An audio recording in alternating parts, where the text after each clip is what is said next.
수많은 설문조사 중에 부동의 1위를 고수하고 있는 답이 있습니다.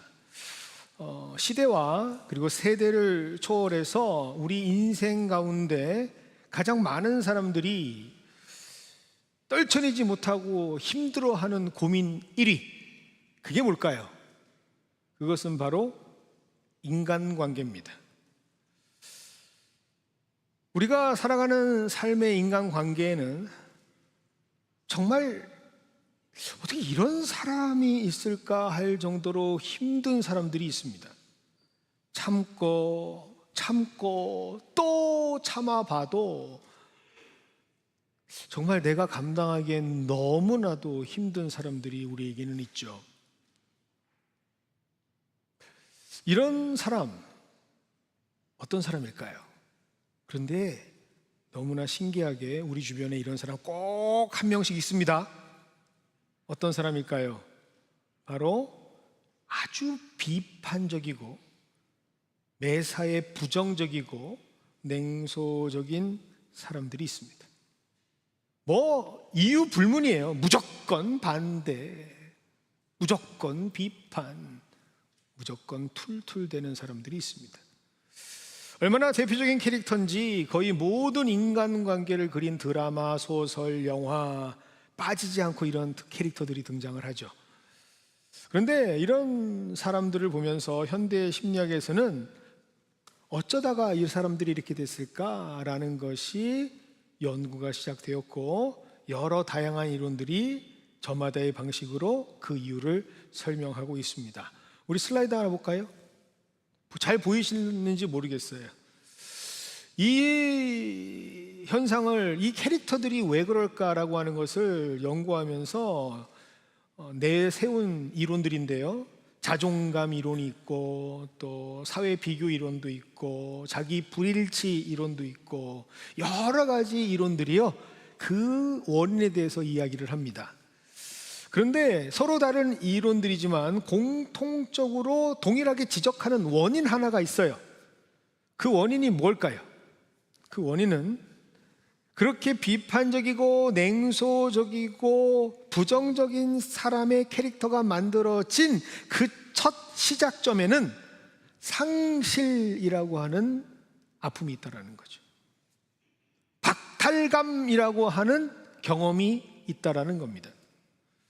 자, 예를 들어 볼까요? 어렸을 때 자신이 소유하고 있던 소중한 것들을 빼앗긴 경험, 근데 그런 것들이 트라우마가 된 사람들이 있어요. 또 뭔가 크게 성공을 맛봤던 사람들인데 어떤 이유인지는 모르겠으나 갑자기 실패하게 돼요. 그런데 그때의 모습으로 돌아가지 못하는 상실감, 박탈감. 또 이런 사람도 있죠. 뭔가 자신이 끊임없이 어떠한 추구하는 이상향을 바라보면서 노력합니다. 정말 자신이 가지고 있는 최선의 열정의 노력을 다 해요. 부단히도 하는데 그 기간이 너무 길어지는 거예요. 성취하지 못하고 너무 오랜 시간 지나다 보니까 마치 내가 바라고 있는 추구하는 이상향과 현실의 나를 비교하면서 나는 쓸모없는 사람이 아닌가라는 생각도 하게 됩니다. 그리고 어떤 사람들은 그 이유를 밖에서 찾죠. 나는 열심히 하는데 저들이 나를 도와주지 않아. 구조적인 사람들, 조직적인 사람들 때문에 내가 피해를 보는 거야 라고 하는 아픔들이 그 안에 있습니다. 뭔가 늘 만족스럽거나 추구하는 관계의 위치 또는 대상, 소유로부터 상실을 경험하면서 자연스럽게 이들은 그러한 모습을 갖게 된 거죠. 결과적으로 그런 상황을 통해서 자존감은 붕괴하고요. 그 결과 그는 아주 방어적인 사람이 되고 어떤 일에도 비판적이고 냉소적이고 불만을 가득가득 가지고 있는 사람들이 된다라는 것은 공통적인 그들의 이야기입니다. 결국 이들은 어떤 사람들이냐? 치유되지 못한 상처 입은 자가 되는 거죠. 그리고 그렇게 방치되었을 때 결국은 그의 캐릭터가 그렇게 굳어지는 겁니다. 이런 상태는 너무나도 안타깝죠. 특별히 이러한 상태를 가지고 살아가는 신앙인들이 있습니다. 근데 이건 그러한 캐릭터만 그대로 가지고 있는 게 아니라 우리 영적인 것에도 영향을 줍니다. 어떠한 증상을 발현하게 되느냐? 영적 무기력이라는 것을 경험하게 돼요. 그래서 이들은요, 뭘 해도 기쁘지 않아요. 기본적으로 영적인 무기력을 가지고 있는 사람들은 우울감을 가지게 되고, 그 우울감은 어둠에 속하게 하고 늘 어둠의 그늘이 그늘에 상주하고 있습니다. 물론 겉으로는 얼마든지 미소를 띄우면서 살아가는 것처럼 보일 수가 있습니다. 교회로 따지면 이런 프로그램 저런 프로그램도 참여할 수가 있고요, 사역의 자리를 지키는 경우들도 있습니다. 그런데 하지만 그 모든 관계, 그러한 상황 속에서 숨길 수 없는 진실은 뭔지 아십니까? 뭘 해도 기쁘지 않다라는 거예요. 그러니 이들은요, 함께하는 사람들에게 에너지를 주는 게 아니라 어떠한 사람으로 바뀌는 줄 아십니까? 그 사람이 가면 에너지가 뺏기는 거예요. 나도 모르게 그 사람이 함께 있으면 나도 모르게 우울해지고 힘들어지고 에너지를 뺏깁니다. 지치는 거죠. 그런데 오늘 본문을 보니까 바로 이러한 영적인 무기력에 빠져 있는, 우울증에 빠져 있는 사람들을 성경은 소개하고 있습니다. 여러분, 오늘 성경 본문 말씀 학계 익숙하십니까? 익숙하세요? 제가 이렇게 보니까 오늘 본문은 학계 그랬더니 계속 찾는 분들이 있어요. 계속. 어딨어? 그러면서 1년에 한 번 들을까 말까 한 성경 본문이 학계죠. 학계는요, 딱 2장으로 구성되어 있는 성경입니다. 그런데 주제는요, 아주 명확합니다. 목적이 있는 성경이죠. 바로 폐허가 되어져 버린 무너진 예루살렘에 솔로몬이 건축했었던 하나님의 성전을 다시 재건하라라고 하는 목적 때문에 하나님께서 학개라는 선지자를 통해서 그들에게 전하는 말씀입니다. 그래서 학개의 가장 중요한 핵심 구절이라고 하면 학개서 1장 8절을 여러분이 보시면 돼요. 여기에 이렇게 기록되어 있습니다. 너희는 산에 올라가서 2장입니다. 너희는 산에 올라가서 나무를 가져다가 성전을 건축하라. 그리하면 내가 그것으로 말미암아 기뻐하고 또 영광을 얻으리라. 여호와가 말하였느니라. 1장 8절입니다. 자, 그래서 이러한 하나님의 뜻을 선지자 학개는 분명하게 당시에 행정 전반을 맡고 있었던 유다 총독 스룹바벨에게 전하게 되고, 제사의 총책임자가 되는 대제사장 여호수아에게도 전하게 되고, 그리고 무엇보다도 모든 백성들에게 하나님의 말씀을 정확하게 전달했고, 그 전달된 말씀은 그들을 감동시킵니다. 그래서 그들은 드디어 성전 재건 공사를 하게 되죠. 그게 바로 학개 1장 14절의 말씀입니다. 함께 볼까요? 여호와께서 스알디엘의 아들 유다 총독 스룹바벨의 마음과 여호사닥의 아들 대제사장 여호수아의 마음과 남은 모든 백성의 마음을 감동시키심에 그들이 와서 만군의 여호와 그들의 하나님의 전 공사를 하였다라고 기록되어 있죠. 그러니까 1장 마지막이 14절인데 1장은요 그렇게 끝나요. 이제 공사가 시작되는 거예요.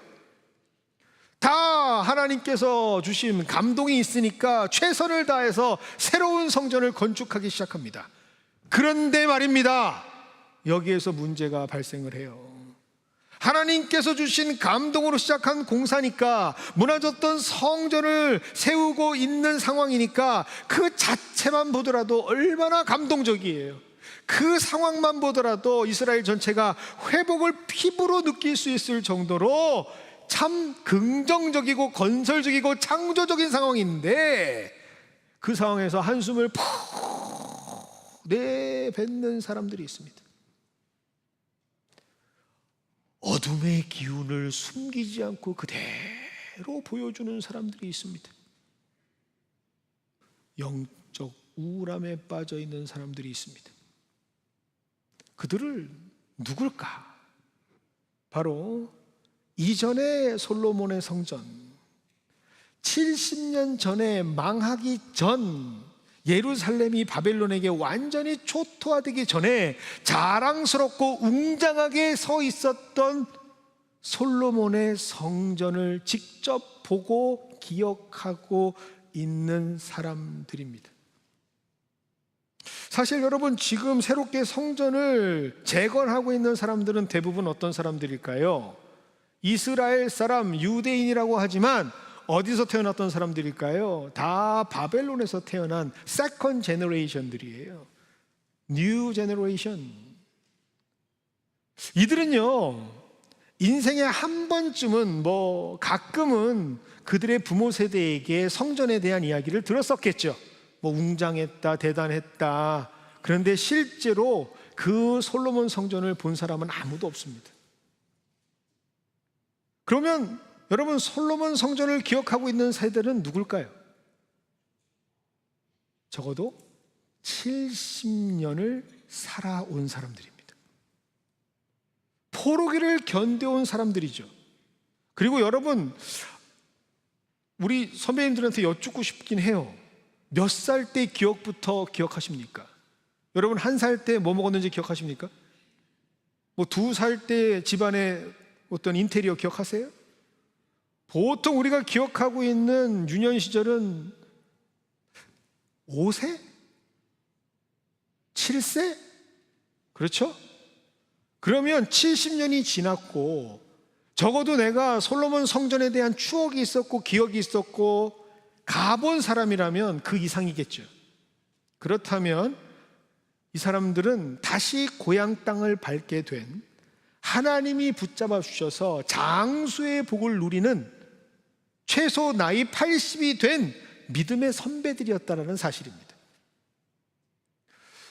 또 갑자기 나이를 얘기하니까 해당되는 분들의 표정이 어두워집니다. 여러분, 혹시나 하는 마음으로 제가 알려드립니다. 제가 표적 설교를 하려고 이 본문을 가져온 게 아니에요. 절대로 오해하지 마세요. 그런데 아쉽게도 이러한 믿음의 선배들이 지금 무기력해지고 비참해지고 우울해하고 있는 거죠. 그 이유는 무엇일까? 지금 재건 중인 성전의 모습을 보면 볼수록 자신의 기억 속에 솔로몬의 성전이 떠오르는 거예요. 자기가 생각했던 성전은 이런 모습인데 지금 짓고 있는, 재건한다고 하는 새로운 성전은 너무나 초라하기 짝이 없는 겁니다.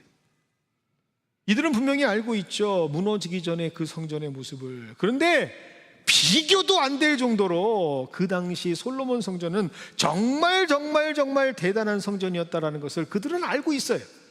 자, 역대상 22장 2절, 3절, 4절 함께 보겠습니다.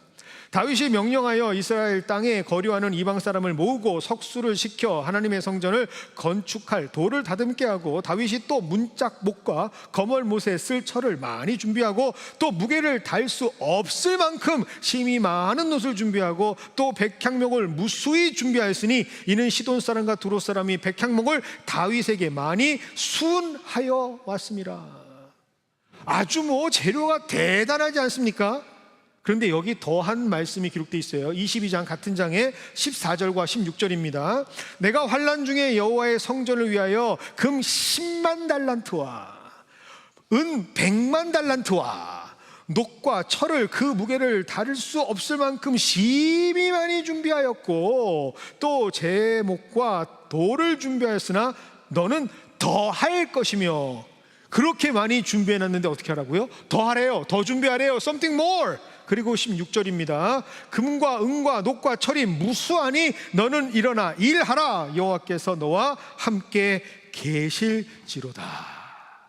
여러분, 완전히 이스라엘의 모든 국력을 다해서 지은 것이 솔로몬 성전이에요. 그래서 여러분, 지금 머릿속에 생각하는 솔로몬 성전과 실제 상상도를 한번 비교해 보겠습니다. 솔로몬 성전 이렇게 지어졌어요. 아주 대단한 성전이죠. 그 안에 있는 모습 한번 볼까요? 그 안에는 모든 것이 다 금으로 치장되어져 있었습니다. 우리 교회가 이렇게 되었으면 좋겠을까요? 번쩍번쩍 아이 눈부셔. 뭐 그러셨으면 좋겠어요?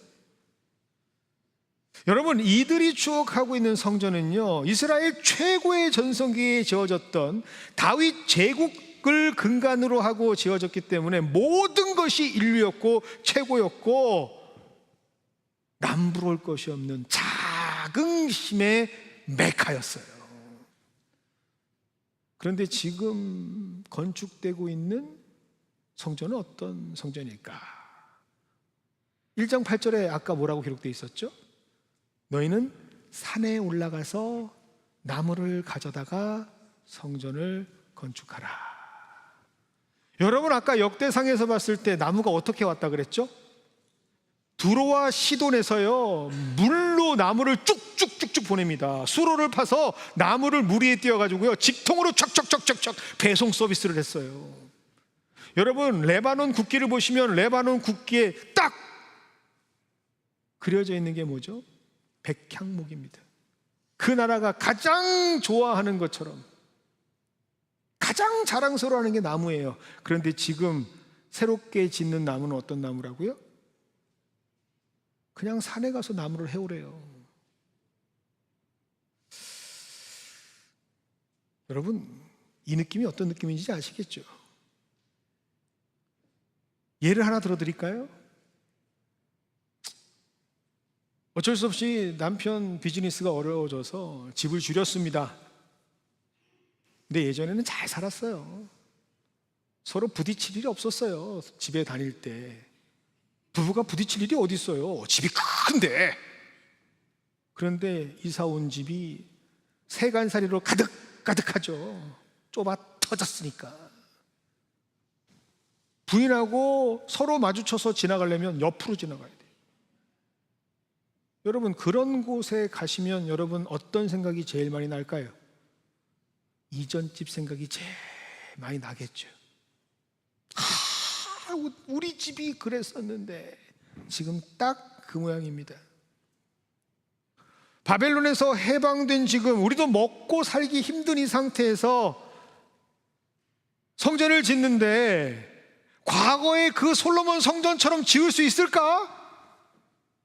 점점 성전이 지어질 때마다 자꾸만 화려했던 그 솔로몬 성전이 떠오르게 되는 거예요. 나름 지금 세컨 제너레이션, 뉴 제너레이션들은 최선을 다하면서 보람되다, 이것도 만들었다, 저것도 만들었다 막 기뻐하고 있는데 오히려 그들을 보면 더 서글퍼지는 거죠. 저 친구들 솔로몬 성전을 알긴 알까? 그러니 당연히 자신들이 지금 재건하는 성전에 마음이 안 가요. 의미가 없다고 보는 거죠. 지어서 뭐 하나라는 생각도 듭니다. 그리고 이런 상황 속에 결정적으로 솔로몬의 성전을 기억하는 세대에게 무기력을 가져다 준 사건이 하나 있는데, 그것은 바로 아까 봤던 슬라이드, 이 언약궤의 부재예요. 여러분, 과거 성전에는요 딱 중심에 무엇이 있었죠? 이 언약궤가 있었어요. 이 언약궤 두 날개의 그룹 사이에 하나님이 임재하신다라는 것이 그들이 알고 있었던 성전의 가장 중요한 핵심 중에 핵심이에요. 즉, 언약궤는 약속의 공동체인 이스라엘에게 하나님이 함께 하신다라고 하는 사실을요 가시적으로 실제로 경험할 수 있는 보증이었고 증거였고 너무나도 중요한 상징이었죠. 그런데 이를 어쩌나 이 언약궤가 사라져버렸어요. 찾을 길이 없습니다. 바벨론 침공 이후에 이 언약궤는 흔적도 없이 사라집니다. 그리고 결정적으로 지금 짓고 있는 새로운 재건되어지는 성전에는 이 언약궤가 아예 없어요. 그러니 이들은 당연히 이전의 영광을 누리지 못하는 박탈감, 상실감, 그리고 자신의 과거를 비교하면서 저 깊은 시면의 바다처럼 빛 하나도 찾아볼 수 없는 깜깜한 마음과 영의 상태를 가지고 있었던 것이죠. 그런데 이런 상태에 있는 사람들의 특징이 뭔지 아십니까? 입술 속에서 입만 열면 부정적인 이야기가 나오는 거예요. 냉소적이고 비판적이고 그러한 언어들이 멈추지 않고 계속해서 나옵니다. 그런데 이것을 누가? 하나님이 정확하게 알고 계시는 거죠. 그래서 하나님께서는 오늘 선지자 학개를 통해서 그들의 이 모습을 지적하고 계시는 겁니다. 학개 2장 3절입니다.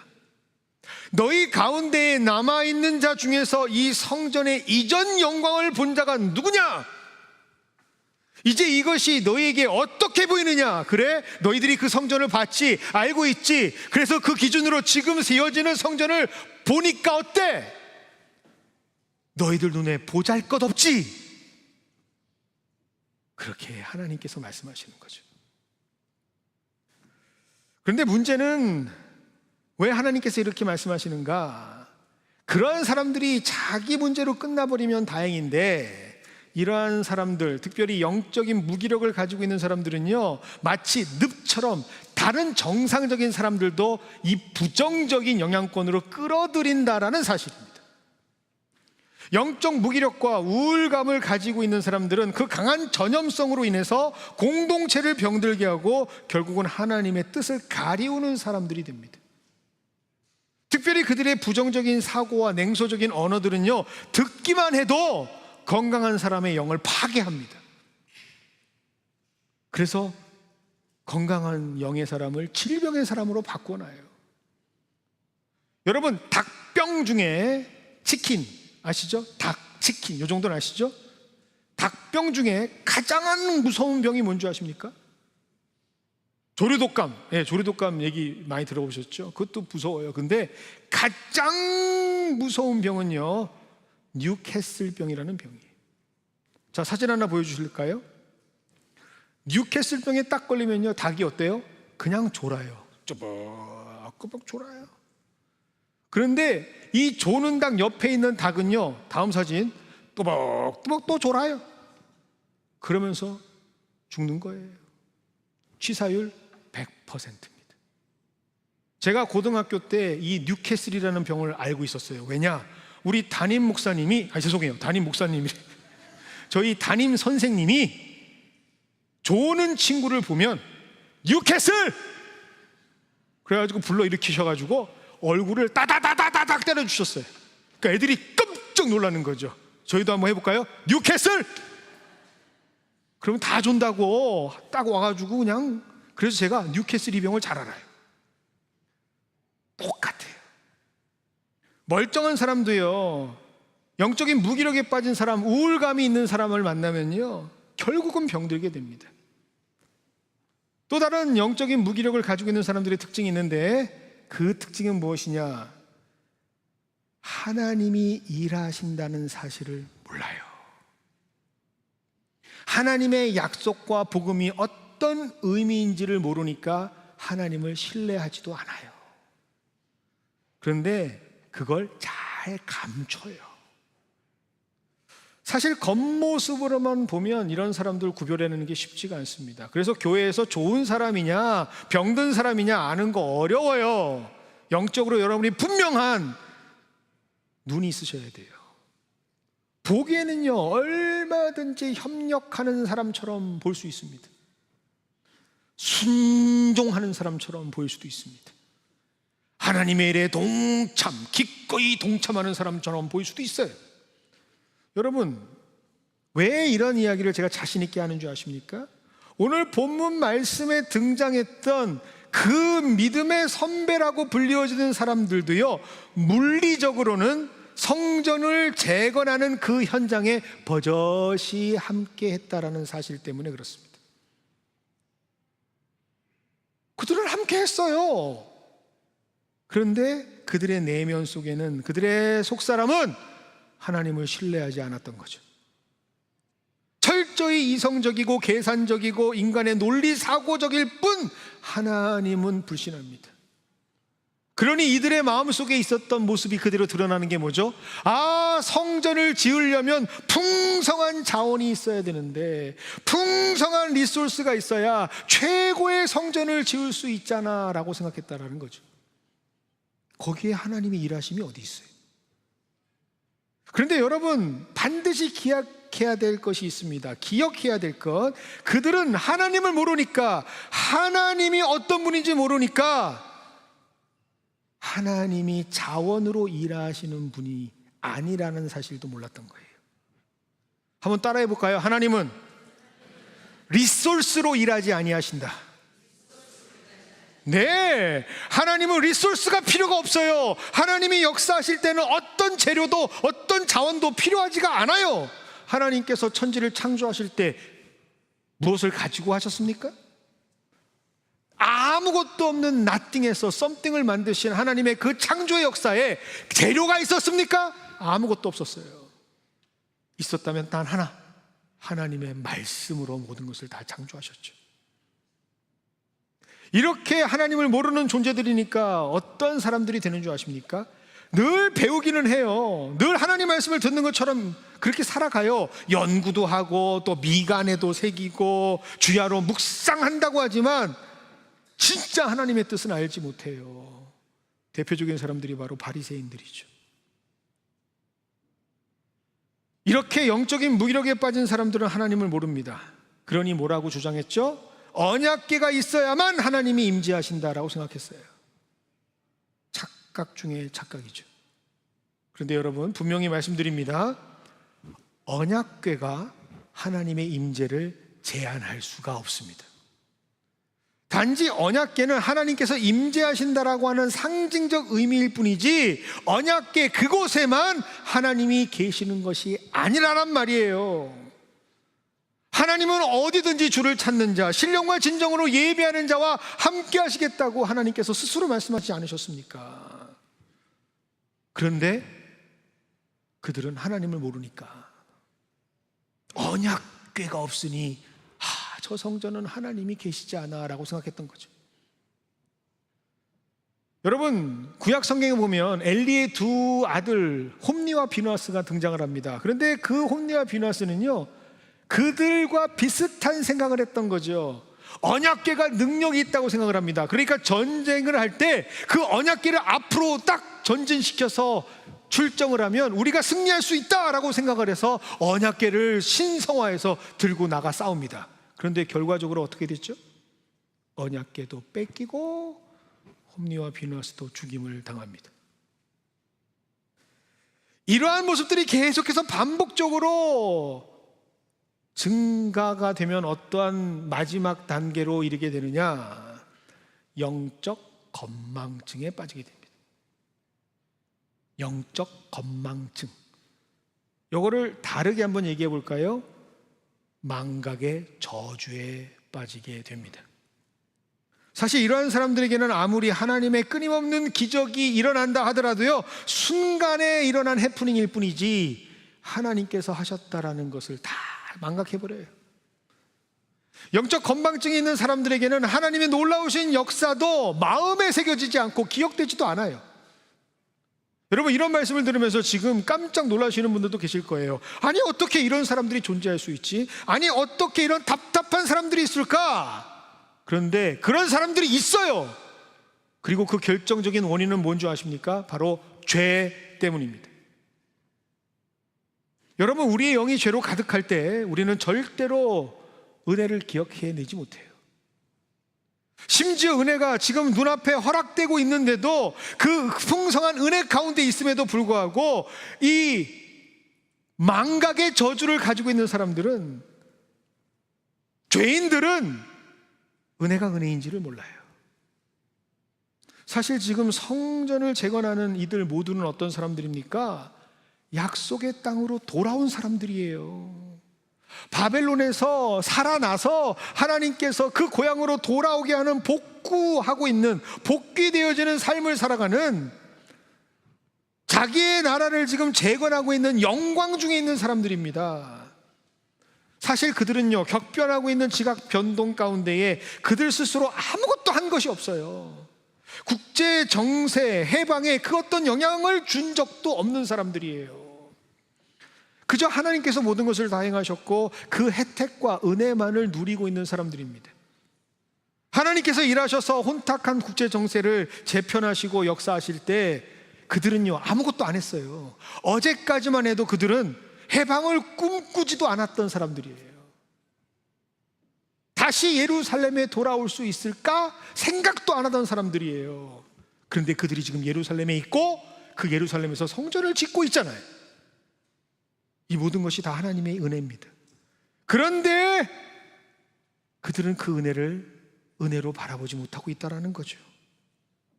과연 이들 중에 몇 명이나 자신의 인생에서 이러한 일이 올 것이다 라고 확신하며 기도하며 준비하고 있었겠어요? 그러면 그 매일매일의 삶이 어때요? 하나님께 찬양하는 삶, 경배하는 삶, 감격하고 하나님께 예배하는 것도 모자랄 것 같은데, 그들은 오히려 자신이 누리고 있는 은혜보다는 갖지 못하고 있는 상황들, 빈궁함을 더 크게 느낍니다. 상대적 박탈감, 상실감, 그리고 비교 의식 속에, 불행 속에 빠져 살면서 과거의 솔로몬의 성전만을 추억하고 아예 두 손에 공구를 놓아버립니다. 그런데 이런 상황을 누구보다 잘 아시는 분이, 꿰뚫고 있는 분이 누구라 그랬죠? 바로 하나님이시죠. 그래서 하나님께서는 학개를 통해서 2장 4절을 선포하십니다. 솔루션, 바꿀 수 있는 단 하나의 방법이 무엇이다라고 분명하게 선포해 주십니다. 2장 4절입니다. 스룹바벨아 스스로 굳세게 할지어다. 여호수아야 스스로 굳세게 할지어다. 모든 백성아 스스로 굳세게 하여 일할지어다. 이 난국을 헤쳐나갈 수 있는 유일한 일은 바로 스스로 굳세게 행하는 것입니다. 그런데 이 설교를 해도 지금 여러분들 중에 혹시라도 영적인 무기력에 빠진 사람들, 영적인 망각증에 빠진 사람들, 이러한 사람들은 이렇게 또 부정적으로 냉소적으로 비아냥거리며 말할 수 있습니다. 이런 상황인데 스스로 어떻게 힘을 내냐고. 아니 이렇게 얘기하지 말고 내가 너에게 힘을 주리라라고 얘기했어야 되지. 어떻게 이렇게 스스로 힘을 내라라고 얘기할까? 너무 하시는 거 아니야? 라고 얘기할 수 있습니다. 그런데 죄송해요, 성경은 딱 하나만 기록하고 있으니까 스스로 굳세게 해내야만 합니다. 결국 모든 일을 스스로 해결해야 한다는 뜻이죠. 영적인 무기력으로 부정적인 생각, 모든 생각을 지배하고 있는 자들은 다시 굳건하게 설 수 있는 방법을 스스로 해결하라는 것이니 말이 되냐라고 물을 수도 있겠지만, 아니 스스로 할 정도라면 흔들리지도 않았겠죠. 과거의 솔로몬의 성전과 비교도 하지 않았겠죠. 그런데 어떻게 힘이 없는 사람들에게 스스로 힘을 내라고 말합니까? 그렇게 말하는 것 가능하겠지만 하나님은 딱 한마디밖에 하지 않으세요. 스스로 굳세게 행하란 말이야. 그런데 바로 이 지점에서 하나님의 말씀이 선포되는 이 자리에서 하나님의 사람과 그렇지 않은 사람이 확연하게 구별이 됩니다. 당연히 정황적으로 보면 스스로 어떤 해결책도 감당하지 못하는 사람들처럼 보일 수 있죠. 그러나 하나님의 사람들은 이런 말씀을 들으면 자동적으로 떠오르게 됩니다. 절대 불가능한 일이라고 얘기했는데 그걸 하나님이 말씀하신다? 스스로 해결할 수 없는 일을 스스로 해결하라고 하나님께서 선포하신다? 그렇다면 이것은 이미 절대 불가능한 일이 아니구나. 이것은 절대로 내가 할 수 없는 일이 아니라 나 스스로 해결할 수 있는 일이 맞구나라고 생각의 전환을 가져온다라는 거죠. 그리고 이것을 위해서 그 말씀대로 내가 스스로 해결할 수 있도록 하나님께서 내게 이미 힘을 주셨구나라는 것을 발견합니다. 마치 문을 먼저 다 열어두고 문 열고 들어와 라고 했을 때 문만 열면 된다라는 말씀으로 받아들이는 거예요. 즉 이것을 그냥 받아들이는 게 아니라 내가 스스로 할 수 있는 일이구나, 하나님이 나를 할 수 있는 자가 되게 하셨구나라는 것으로 바꿔서 이해한다라는 거죠. 여러분, 이게 좀 어려운 내용인 것 같아서 제가 설명을 좀 드릴게요. 여러분, 아이가 걸음을 먼저 걸을 때, 걸음마를 배울 때 많이 넘어집니다. 조금 걷다 꿍, 조금 걷다 꿍 넘어지죠. 넘어지면 순간의 아픔 때문에 아이는 쫙 울어요. 그런데 그때 어떤 엄마가 갑자기 뚝! 괜찮아! 일어나! 라고 말하면 그 엄마는 계모입니까? 여러분, 그런 엄마는 괴모예요? 아니면 엄마가 너무 피곤해하는 것 같아요? 정말 계모가 아니라면, 진심으로 위급한 상황이라면 가장 먼저 그 아이가 위험에 빠졌을 때 일으켜 세워주는 주인공은 누굴까요? 엄마입니다. 그런데 지금 그 어머니는 뭐라고 아이에게 전하고 있죠? 뚝! 괜찮아! 일어나! 그러면 엄마는 아이에게 어떤 확신을 가지고 있는 걸까요? 넌 스스로 일어날 수 있어 라고 하는 확신을 가지고 있는 거예요. 넌 스스로 일어날 수 있는 의지만 가지고 행하게 되면 툭툭 털고 일어날 수 있어. 그 정도 힘은 너에게 있단 말이야. 배 아파. 난 아이를 가장 잘 알고 있는 엄마는 그래서 뚝 일어나 라고 말하는 거예요. 지금 돌아온 유대인들에게 가장 큰 문제점이 무엇이냐? 바로 자신들이 어떠한 존재인지 자기 스스로가 모르고 있다는 사실입니다. 자신들에게 어떤 능력이 있는지, 자신들이 중심에는 어떤 힘이 있는지를 모르고 있다는 사실이죠. 그래서 하나님께서는 그들이 스스로 그것을 깨닫기를 원하고 계십니다.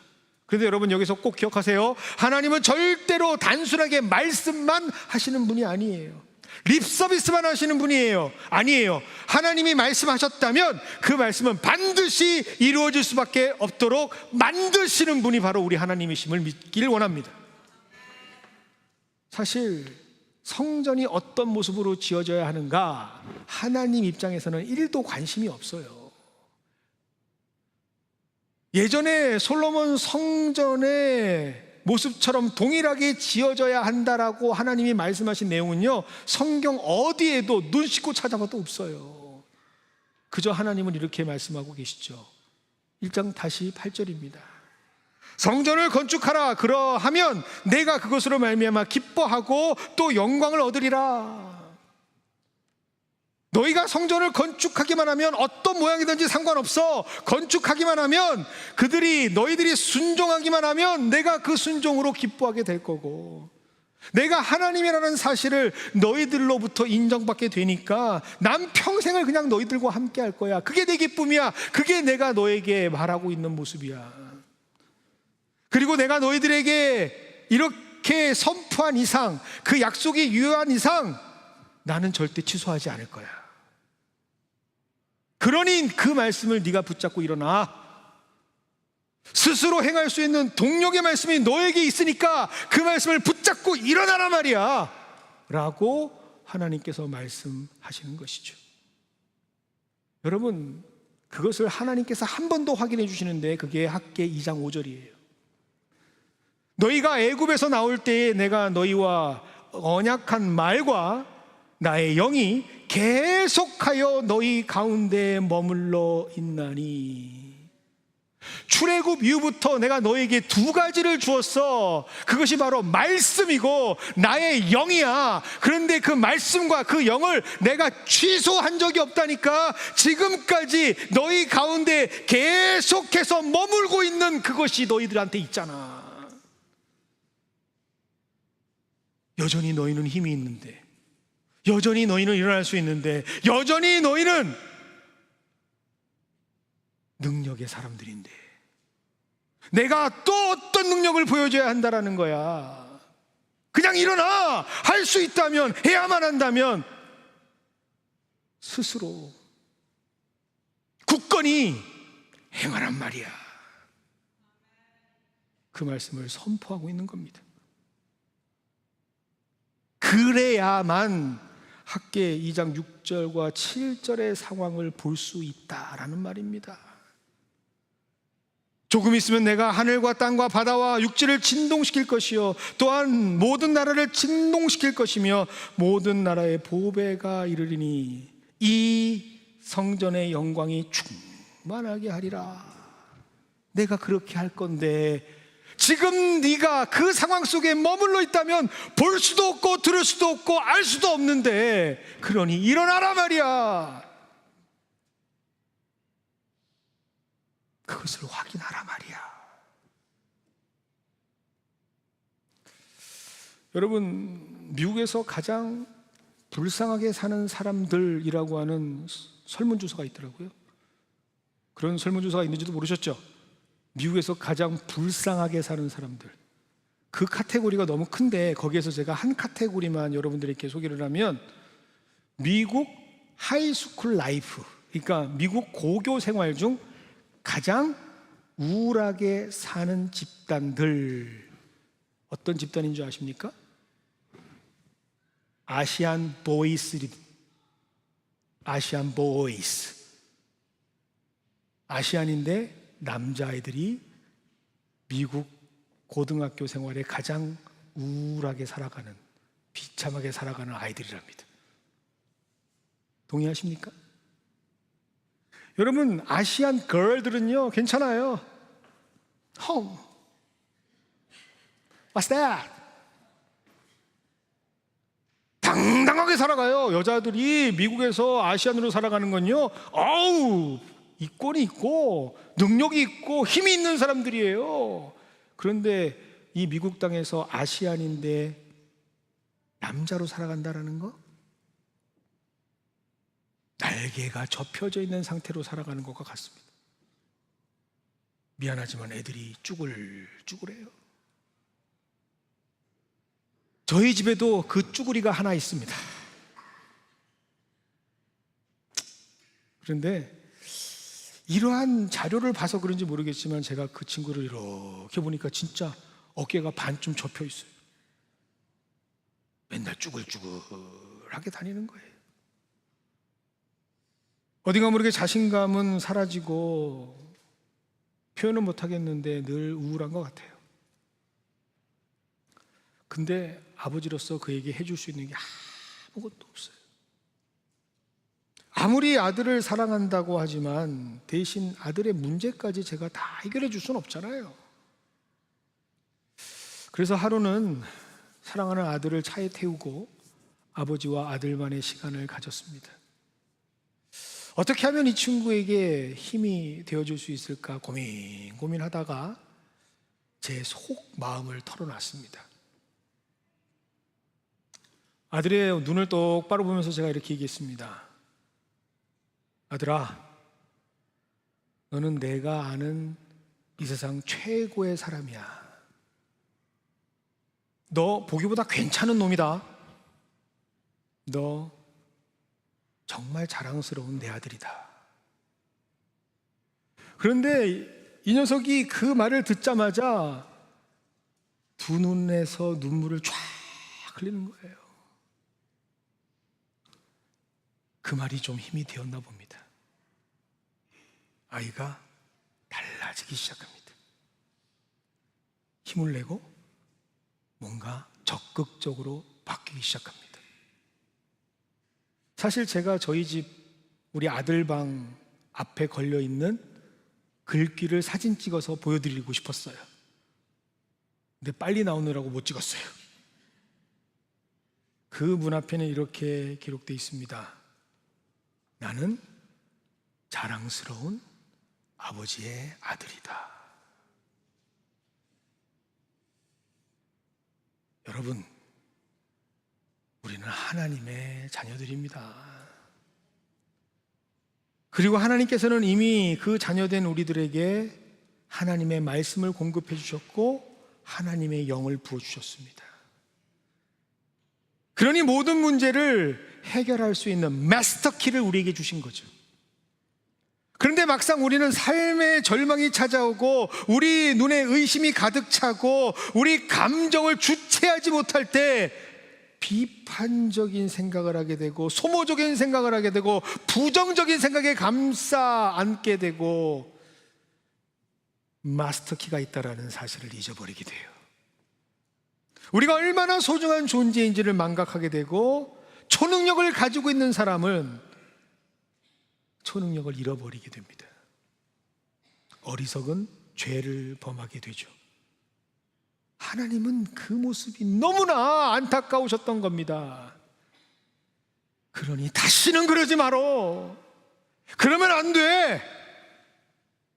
확인할 수 있는 말씀을 우리에게 선포하십니다. 2장 9절입니다. 이 성전의 나중 영광이 이전 영광보다 크리라. 여러분, 이게 바로 하나님께서 우리가 보기를 원하시는 모습입니다. 주의 영광 이곳에 가득해 우린 선의 주님과 함께 찬양하며 우리는